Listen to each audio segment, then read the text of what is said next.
Édition. Édition. Spéciale. Séminaire. Mass FM. Alors bonjour à tous, journée chargée aujourd'hui sur les ondes de Mass FM, des interviews et des chroniques exclusives autour du séminaire. Alors on va tout de suite commencer par Radib. Mass FM. Mass Live, pardon, pour vous. Bonjour Radib, tu es avec toi Monsieur Debert qui est le directeur général de la MLF, la mission laïque française. Donc Monsieur Debert a fait un discours à l'auditorium sur la place de l'OSU dans le monde et tu as quelques questions pour lui, je te laisse faire. Bonjour Monsieur Debert. Bonjour. Nous sommes honorés de vous avoir parmi nous en ce jour. Lors de votre discours, vous avez mentionné la question de la concurrence au Maroc. Quels sont les atouts de l'OSUI face à cette concurrence ? C'est justement l'objet de notre réunion. Cette concurrence est un phénomène assez nouveau. Elle s'est avivée, elle a augmenté depuis une quinzaine d'années. Quand j'ai connu le Maroc, le modèle français était le modèle plutôt de référence. Bien entendu avec le modèle scolaire marocain que nous connaissons bien, mais il n'y avait guère de concurrence internationale. Désormais, on voit fleurir tout le territoire marocain à la faveur du développement de l'enseignement privé, un enseignement international qui peut être anglophone, majoritairement, mais pas seulement. C'est-à-dire que aux anciennes missions, comme on le dit encore aujourd'hui, françaises et espagnoles, eh bien, d'autres écoles concurrentes viennent s'adjoindre. Et c'est ce qui nous interroge et qui est passionnant, puisque le Maroc a certainement besoin de ces différents modèles concurrents, mais il faut que nous soyons capables de dégager nos atouts, en effet. Alors les atouts, quels sont-ils ? Ils sont d'abord le fait que nous développons un programme d'enseignement qui est assis sur la langue française que connaît bien le Maroc, qui fait partie de son histoire. Et d'autre part, c'est la nécessaire évolution que cette concurrence nous invite à faire. Nous intégrons à ce programme sur base française et de langue arabe, puisque nous sommes dans un pays de langue arabe, un système à 3 langues où l'anglais a toute sa place. Voilà une des caractéristiques, mais ça n'est pas la seule. Merci. Avec son quasi-milliard d'habitants et la francophonie, l'Afrique est un futur géant. On dit souvent que le Maroc est l'une des portes d'entrée pour l'Afrique. Comment percevez-vous le rôle de l'OSUI sur ce continent ? Alors, l'OSUI est présent uniquement au Maroc. C'est une association qui a été créée par la mission laïque française expressément pour le Maroc. En revanche, nous savons bien d'une part que le Maroc développe cette ambition africaine depuis longtemps, mais le rythme s'en est accéléré. Et nous savons bien aussi que le Maroc souhaite, ici ou là, peut-être que nous soyons à ses côtés dans un monde d'Afrique francophone que nous connaissons bien. Il y a donc des possibilités d'alliance entre nous qui pourraient être d'utilité, d'intérêt mutuel. Et pour l'MLF, c'est aussi le cas ?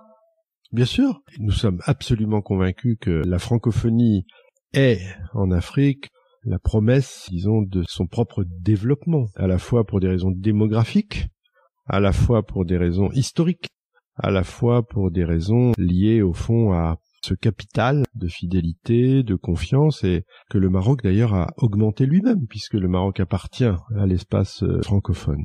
Donc, pour la mission laïque, c'est une évidence. Nous développons des établissements importants. Nous en avons rouvert un plus exactement il y a 3 ans à Abidjan, qui est un lycée qui aujourd'hui compte plus de 2000 élèves. Nous avons aussi des liens dans des pays comme le Gabon, avec des écoles soit sur le programme français, soit sur coopération. Au Sénégal également, et nous sommes absolument convaincus que ce sont des pays avec lesquels l'échange, le dialogue sur l'éducation et la formation est la promesse de l'avenir. En plus de l'Afrique, les poids lourds de l'économie se trouvent en Asie. Que pouvez-vous nous dire dans l'implantation de la MLF en Asie et de son développement ? Alors, la mission laïque est présente en Asie sous une forme très particulière qu'on appelle les écoles d'entreprise. Vous savez que nous avons des grandes entreprises françaises, des grands groupes qui constituent ce qu'on appelle le CAC 40, l'essentiel de la bourse. Vous avez des groupes comme Total pour les hydrocarbures, vous avez Areva pour le nucléaire, vous avez l'automobile, Peugeot, Renault, EDF, qui ont des implantations dans cette partie du monde. À la fois parce que la Chine est un énorme marché, et à la fois parce que, pour des raisons, stratégiques, elles ont besoin de délocaliser dans ce marché leur propre savoir-faire de production, car la Chine ne les accepterait pas. Et donc, à côté de ces sites de production, nous développons à la demande de ces grosses entreprises des écoles pour les enfants de leurs cadres expatriés. Et ces écoles sont parfois de toutes petites écoles, mais aussi parfois d'assez grandes, qui constituent un modèle scolaire français essentiel, dans lesquels il y a des Français, il y a des étrangers, peu d'enfants chinois, pour une raison très simple, c'est que la loi interdit là-bas que les jeunes soient scolarisés dans un système international. Quelles sont les ambitions de l'OSUI dans les années futures? Elles sont nombreuses. Là, vous êtes dans un pays qui est pour nous un des cœurs de notre activité. Nous pensons que le développement de l'OSUI au Maroc et de la mission laïque est une véritable promesse et que nous avons dans ce pays encore beaucoup à dire, beaucoup à apporter dans l'échange entre la société marocaine et la société française au travers de l'école. Donc l'OSUI va continuer à croître. La deuxième cible d'action pour la mission laïque française et l'OSUI par ricochet, c'est l'Afrique, justement, l'Afrique subsaharienne. Et puis, nous sommes aussi très intéressés par le développement de l'enseignement français en Amérique du Nord. Nous avons beaucoup d'établissements partenaires aux États-Unis, maintenant au Canada, avec lesquels nous échangeons. Et c'est un sujet passionnant parce qu'évidemment, être présent aux États-Unis, c'est être présent dans le pays non seulement appelle un donneur d'ordre dans le monde économique et culturel. Et donc, tout ce que nous apprenons aux États-Unis, nous sommes sûrs que ça peut servir ailleurs. Vous avez dit lors de votre seconde intervention que les Mioun vous avaient épaté. Si vous étiez au lycée à cette époque, auriez-vous voulu y participer? Ah bah très certainement. Moi, je suis un fervent partisan du modèle des Nations Unies. Je l'ai vu fonctionner dans différents établissements dans le monde et je suis extrêmement heureux et fier que ici vous vous soyez approprié ce modèle des Nations Unies. Il est extrêmement intelligent et d'ailleurs vous le faites fonctionner très bien. Nous avons vu quelques images ce matin intéressantes et comme je l'ai dit et je vous le redis à cette radio, nous avons décidé que notre prochain congrès annuel mondial se déroulerait justement aux Nations Unies pour bien montrer que nous considérons que les valeurs que porte notre enseignement, à la fois d'ouverture, de citoyenneté, de paix et d'intelligence entre les hommes, nécessitent que le programme français s'interroge pour savoir si ces valeurs, son savoir-faire, pourront avoir la même importance et seront autant appréciées dans le monde d'ici 10 ans, 20 ans, et comment? Point d'interrogation. Donc ça, ce sera au mois d'avril prochain et j'espère bien que vous en relayerez les moments les plus importants. La formule des 3 langues est-elle une formule chez tous les établissements OSUI? Elle est en expérimentation. Elle a été lancée ici, à Casablanca et à Rabat. Elle existe dans la mission laïque en Italie, à Florence. Elle se développe, mais elle ne se développera pas de la même façon au Liban. Et ça reste une expérience qui, pour nous, doit être observée, développée. Pourquoi l'avons-nous lancée? Tout simplement parce que nous pensons que, après une longue observation, nous avions besoin de mettre en place un programme qui corresponde au profil des élèves marocains aujourd'hui. Ce qui caractérise le Maroc, c'est que vous êtes a priori des bilingues en français et en arabe, ou vous le souhaitez, et d'autre part, l'anglais a pris une place tout à fait considérable qui oblige à hisser dans les apprentissages l'anglais au même niveau que les autres. Donc le modèle 3 langues, pour nous, est un modèle d'avenir.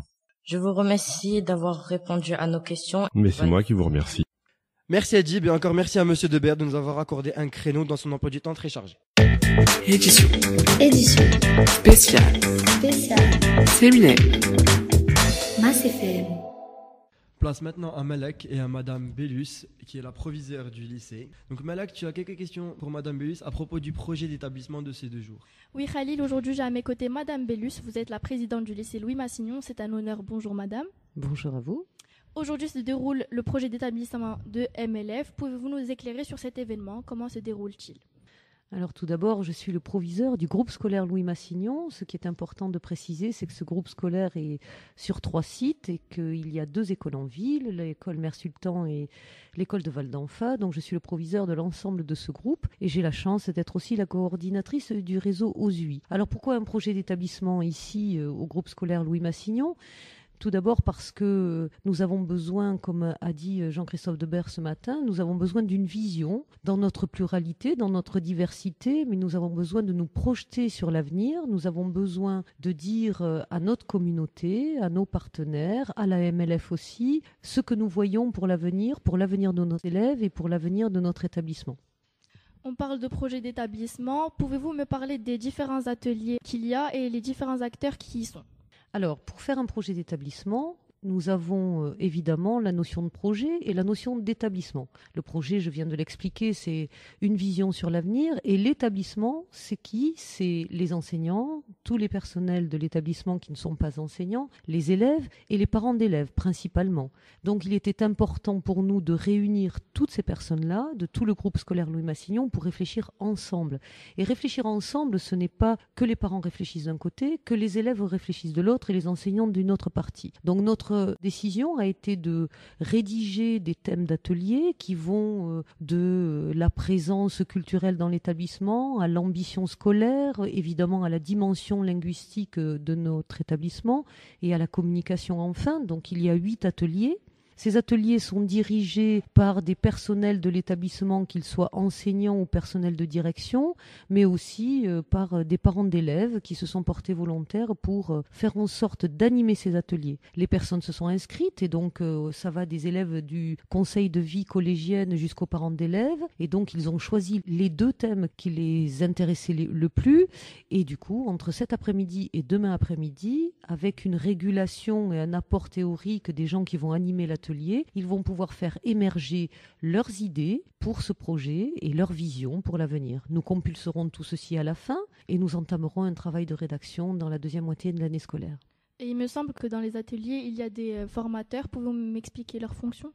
Alors, ce ne sont pas des formateurs, ce sont des animateurs. Alors, dans chaque atelier, il y a un personnel de l'équipe de direction qui a avec lui ou elle les textes officiels, le cadrage. Quand on parle de culture dans l'éducation, qu'est-ce que cela veut dire? D'où partons-nous? Donc, ils ont cet apport-là. Et puis, d'autres animateurs enseignants, par exemple, ou parents, qui sont là pour lancer le débat avec les personnes qui sont en face d'eux. Mais nous avons aussi la chance d'avoir dans les animateurs le proviseur du lycée Malraux de Rabat, l'IAIPR, donc l'inspectrice d'anglais de Paris, et puis notre professeur IEN, c'est-à-dire inspecteur de l'éducation nationale, qui coordonne tout le premier degré pour l'OSUI. Quelle est la position de MLF de Louis Massignon au sein du Maroc? Quels sont les apports? En quoi la MLF rapporte des bénéfices ou bien des avantages au Maroc?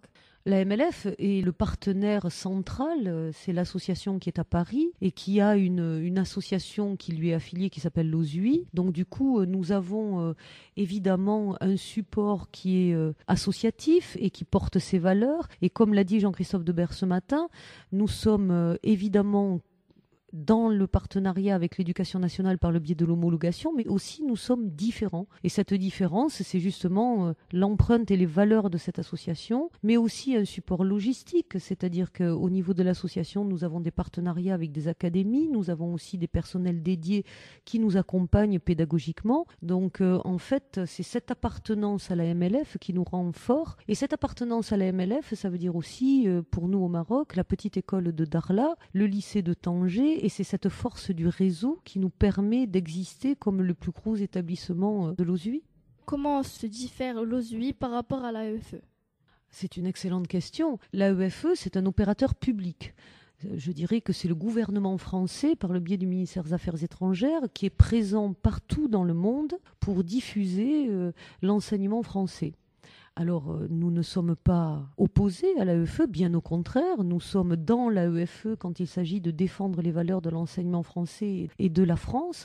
Mais par contre, à l'intérieur de cet immense réseau, on va dire, de l'enseignement français à l'étranger, nous avons cette spécificité associative d'un côté. Il faut le dire aussi, totalement autofinancée, c'est-à-dire qu'un opérateur public donne des moyens d'État, alors que dans l'association OSUI, il n'y a pas ces moyens de l'État français et que c'est par le biais de la participation des familles que nous fonctionnons dans les établissements.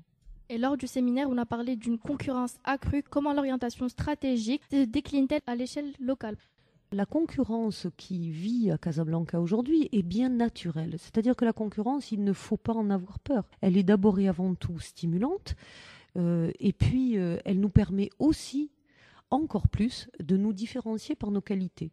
Mais il ne faut pas la négliger. parce qu'une concurrence, ça peut être agressif, ça peut être sur une manière de voir le monde. Et donc, c'est maintenant le moment de bien nous positionner au niveau de Casablanca pour expliquer que nous sommes particuliers et que nous sommes particuliers par nos qualités. Et de cela, je n'ai pas peur. Il faut simplement en avoir conscience et il va falloir le dire, le redire et le dire de manière professionnelle, c'est-à-dire par des biais de communication tout à fait institutionnels et régulés. Et enfin, quels sont les défis à relever pour l'intégration de la langue française dans l'éducation à l'étranger, en l'occurrence au Maroc aujourd'hui? Alors très sincèrement, je vais vous étonner, mais à mon avis, nous avons le défi pour la langue française de la maintenir au niveau où elle est. Et cela, nous partons d'un grand bénéfice, c'est que le Maroc est un pays ami de la France et que la langue française est particulièrement respectée et qu'elle est très bien véhiculée. Le défi n'est pas le français. Bien évidemment, il faut le maintenir, mais le défi pour demain, peut-être que cela va vous étonner, mais dans les établissements de l'OSUI, c'est l'arabe. Nous avons ce matin entendu Mohamed Tozi qui nous a dit « les élèves doivent être cultivés, ils doivent être prêts à affronter un monde multiforme, ils doivent être prêts à faire des études supérieures partout dans le monde. Évidemment avec le français, évidemment avec l'anglais, mais ce qui fera la différence fondamentalement de qualité entre nos élèves et les autres, c'est la qualité d'expression et de compréhension de l'arabe de nos élèves. Et là-dessus, nous avons encore des progrès à faire. Merci Madame Bellus pour votre temps accordé. Merci Madame Bellus d'avoir bien voulu répondre à nos questions et encore merci à Malak pour ton interview. Édition Spéciale Séminaire Mass FM. Nizar va donc nous interpréter sa version rap du Cancre de Jacques Prévert. Des producers.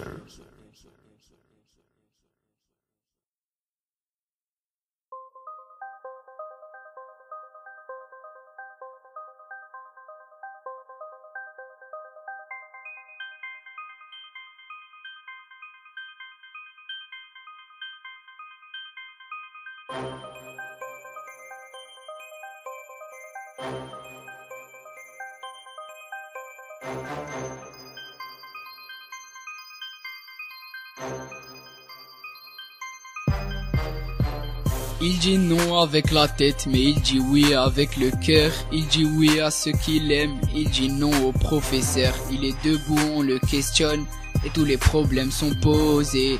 Soudain le fou rire le prend et il efface tout. Les chiffres et les mots, les dates et les noms, les phrases et les pièges. Et malgré les menaces du maître sous les yeux des enfants prodiges, avec les craies de toutes les couleurs, sur le tableau noir du malheur, il dessine le visage du bonheur.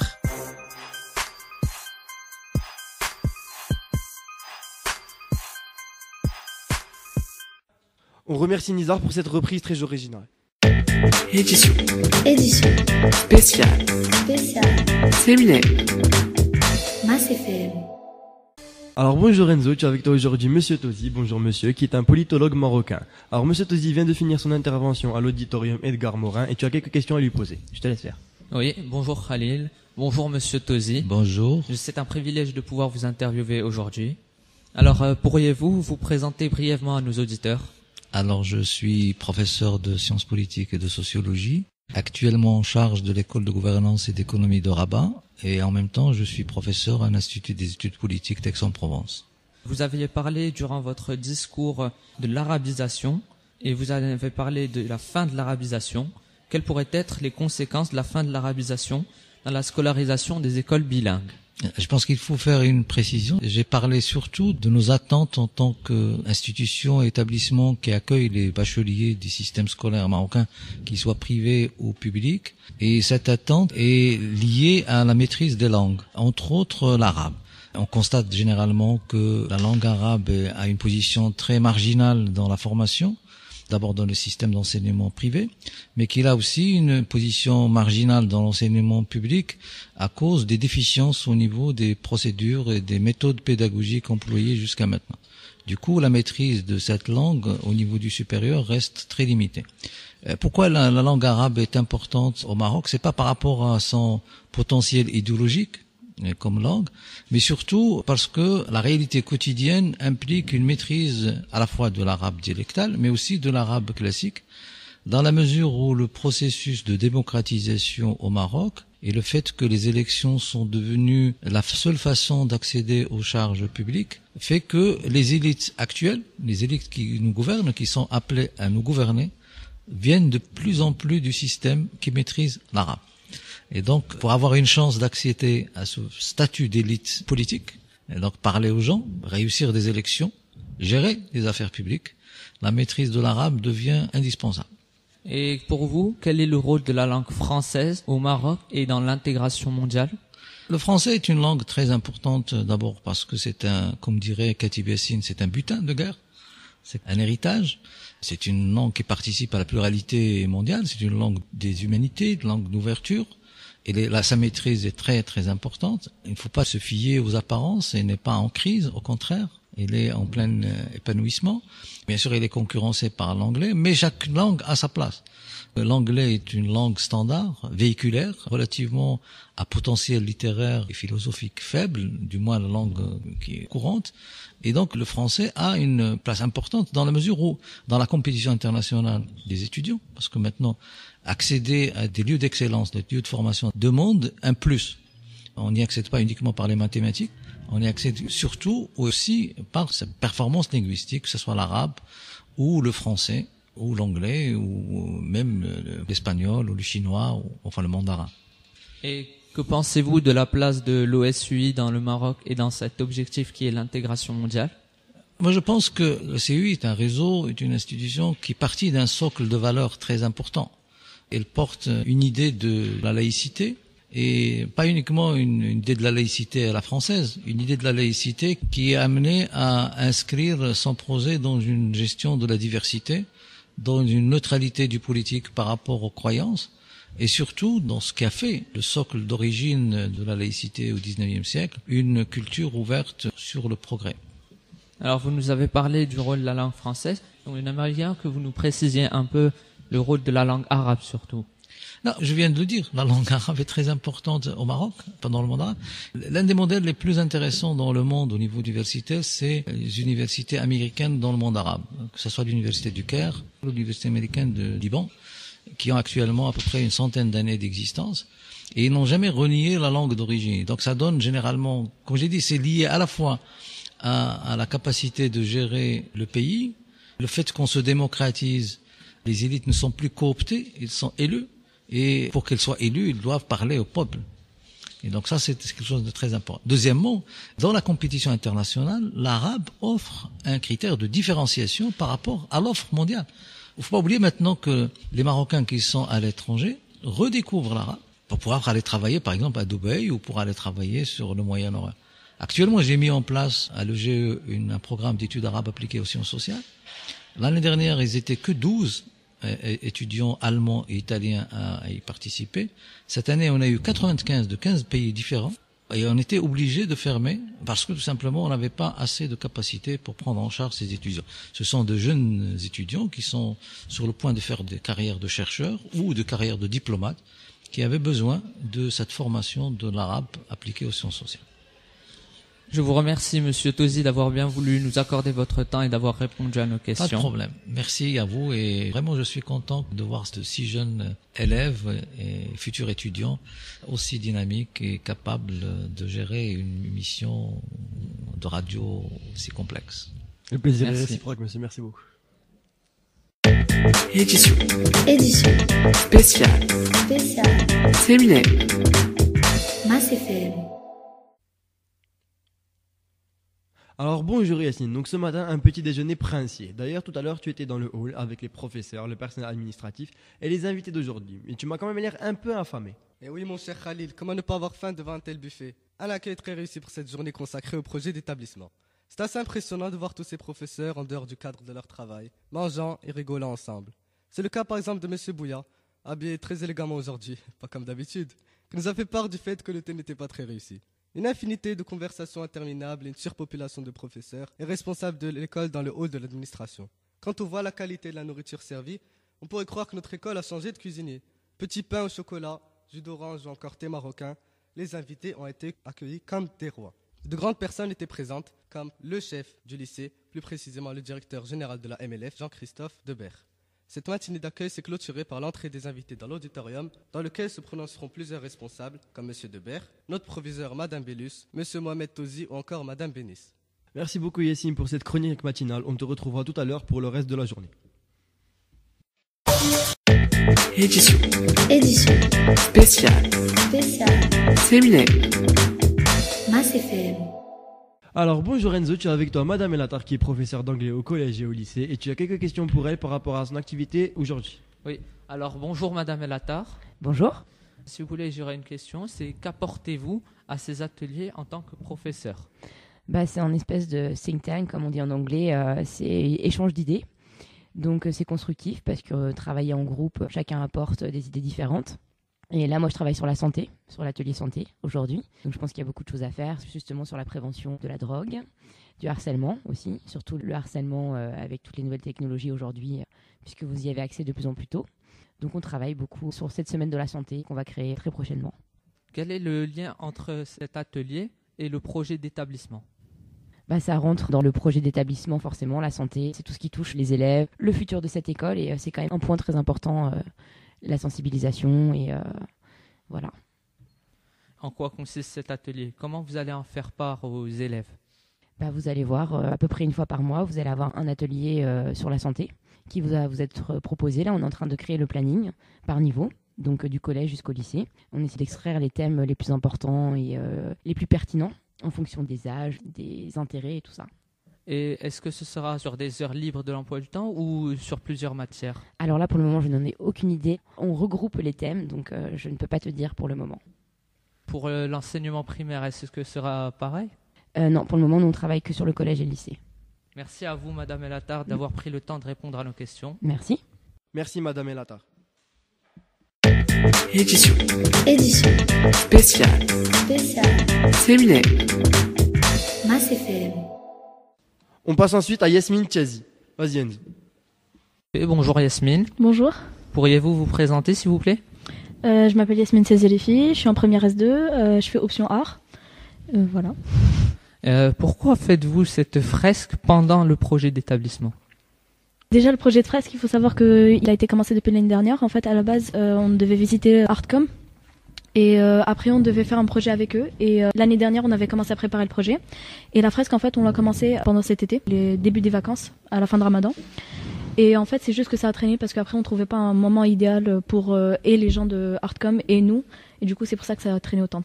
Ça n'a aucun rapport avec le projet d'établissement ou les ateliers? Non, pas du tout. Alors, vous pourriez nous éclairer sur comment accéder à l'option art? Par exemple, si quelqu'un veut accéder à l'option art, de quoi il a besoin? Quelles sont les motivations qu'il doit avoir? Alors, il faut savoir que pour l'option art, en fait, on a déjà un problème, c'est que l'option art, c'est très limité, parce que, par exemple, comme pour les options musique, on n'a pas 2 classes, on n'en a qu'une seule. On n'arrête pas de demander plus de classes d'option art, mais il n'y a pas de possibilité. Ensuite, il suffit juste de s'inscrire pour l'option art, et le premier jour de cours, Madame Bougeot va en quelque sorte faire passer une sorte de petit test, c'est vraiment rien, mais c'est juste pour voir notre niveau en art, et ceux en qui elle verra du potentiel pour travailler en option art, elle les prendra. Parce qu'il n'y a vraiment pas beaucoup de place, on n'est qu'une seule classe. Et pourriez-vous revenir sur la fresque, nous préciser qu'est-ce que c'est exactement? Alors en fait, à la base, c'était juste un projet de meubler le mur du foyer. C'était ça le projet. Et chaque élève qui a participé à ce projet, généralement les élèves de l'option art, on a fait un croquis. Et après, on a réuni tous les croquis et on a fait ça. Et c'est comme ça que c'est sorti. Et pourquoi avoir eu l'idée de cette fresque avec les classiques littéraires justement? Alors on avait eu une idée d'évolution. On avait pensé à une évolution des années avant 1960 et jusqu'à aujourd'hui, donc de noir et blanc à couleur. Après, il y a eu toutes sortes d'idées. Et après, on est arrivé de l'évolution de la 6e à la terminale. Et c'est pour ça qu'il y a eu une sorte de mélange de tous les livres qu'on étudie pendant ces années-là. Merci Yasmine d'avoir bien voulu nous répondre sur Mass FM. Je vous en prie. Merci à tous les deux. Édition spéciale Séminaire Mass FM. On a quand même beaucoup parlé du projet d'établissement scolaire aujourd'hui. Yacine, tu as tourné dans à peu près toute l'école. Est-ce qu'il ne s'est pas passé quelque chose en parallèle? Bien sûr, Khalil. On laisse le projet d'établissement de côté. L'art et la culture s'installent un peu partout dans l'école. Quelques exemples pour vous. Certains élèves courageux consacrent leur temps à réaliser la fresque du foyer. On peut les féliciter pour leur volonté et leur acharnement. Ils sont actuellement en train de peindre les murs du foyer, lui donnant un aspect original et détendu. Ensuite, on peut voir dans le hall de l'établissement des pancartes représentant plusieurs styles d'habillement tels skater, hip-hop ou encore rock, et d'autres pancartes un peu plus éducatives qui montrent la place qu'occupent les vêtements dans le monde et surtout leur impact sur l'environnement. Notre planète a beaucoup souffert, seulement parce que nous voulons suivre la mode. Quelques infos intéressantes pour vous. Saviez-vous que la production d'un seul t-shirt consomme jusqu'à 2720 litres d'eau et un jean jusqu'à 11 000 litres, ce qui équivaut à 285 douches? Impressionnant, non? Enfin bref, la prochaine fois que vous irez acheter un vêtement, pensez-y. Merci Yacine, on te retrouve demain pour tes chroniques. Merci à tous de nous avoir écoutés en ce jeudi 10 novembre. Merci à toute l'équipe, à nos invités. Youssef sera votre animateur de demain. C'était Khalil Lazrak sur les ondes de Mass FM. Merci. Édition Édition spéciale Spéciale Séminaire Mass FM.